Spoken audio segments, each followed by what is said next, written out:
வணக்கம்.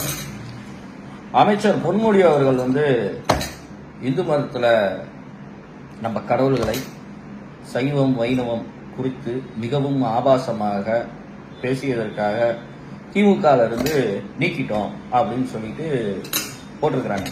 ஐயா, நீங்க திமுக இருந்து நீக்குங்க, இல்ல திமுக இருந்து கூட்டு கொண்டு போய் கொஞ்சி வச்சுக்கோங்க, அதை பத்தி எங்களுக்கு அவசியமே இல்லை. இந்து மதத்தை மிகவும் கேவலமாக சித்தரித்து பேசிய பொன்முடிய அமைச்சர்ல இருந்து தூக்குங்க. இவன்லாம் தரங்கட்டவன். இந்த தரங்கட்டவனை நீங்க அமைச்சரவை பதவியில வச்சிருந்தீங்கன்னா திமுக டோட்டலா தரம் கெட்டது அப்படிங்கிறத எவ்வித மாற்று கருத்தும் இல்லாம போகுது. அதனால தயவு பண்ணி அவரை நீங்க கட்சி பதவியில வச்சுக்கோங்க, வச்சுக்காம போங்க, அது உங்க உட்கட்சி பிரச்சனை. தயவு பண்ணி மக்கள் பிரதிநிதியாக அமைச்சராக சுத்துவதற்கு எந்தவித அருகதையும் இல்லாத ஒரு திருட்டுப்பய இந்து மத விரோதி, பெண்களை ஆபாசமாக பேசும் கொச்ச நாய், எச்ச நாய்.